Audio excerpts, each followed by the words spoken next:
اور بادشاہ اس کشتی کے بارے میں بے فکر ہو جائے کہ اس کشتی میں مجھے کچھ ملے گا نہیں ملے گا، اس کشتی کو لوٹنے کا کام وہ نہ کرے.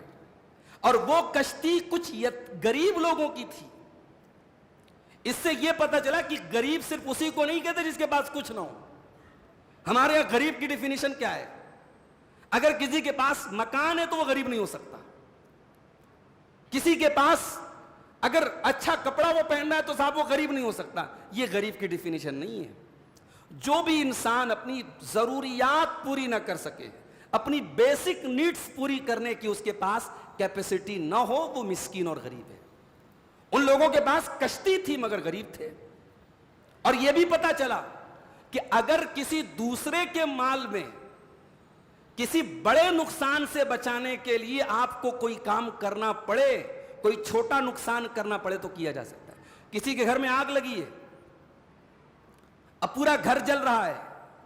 اب اس آگ سے گھر کو بچانے کے لیے آپ اس گھر کے مالک کی پرمیشن نہیں لینے جائیں گے کہ صاحب آپ کے گھر میں آگ لگی ہے، میں بجھا دوں کہ نہ بجھا دوں، میں آپ کے بچے کو نکال لوں کہ نہ نکال لوں. کسی دوسرے کے مال میں اس کی اجازت کے بغیر کوئی ایکشن کیا جا سکتا ہے اگر ایسی کوئی ایمرجنسی آ جائے. یہ سبق ملا.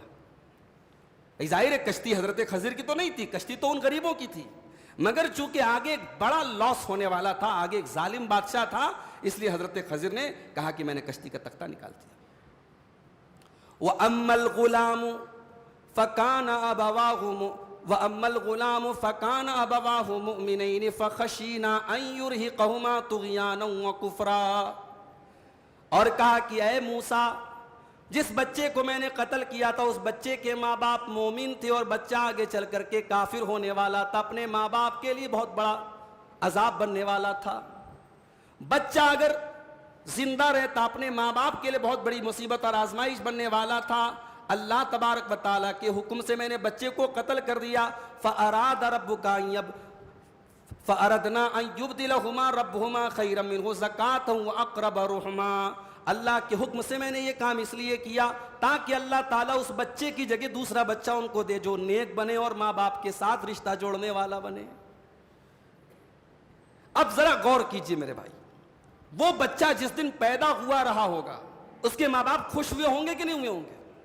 اور وہ بچہ جس دن مرا ہوگا اس کے ماں باپ غمگین ہوئے ہوں گے کہ نہیں ہوئے ہوں گے؟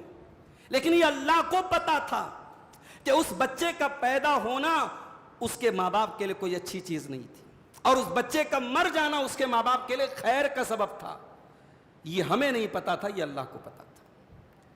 اس سے ایک بہت بڑا سبق یہ ملا کہ زندگی میں ہماری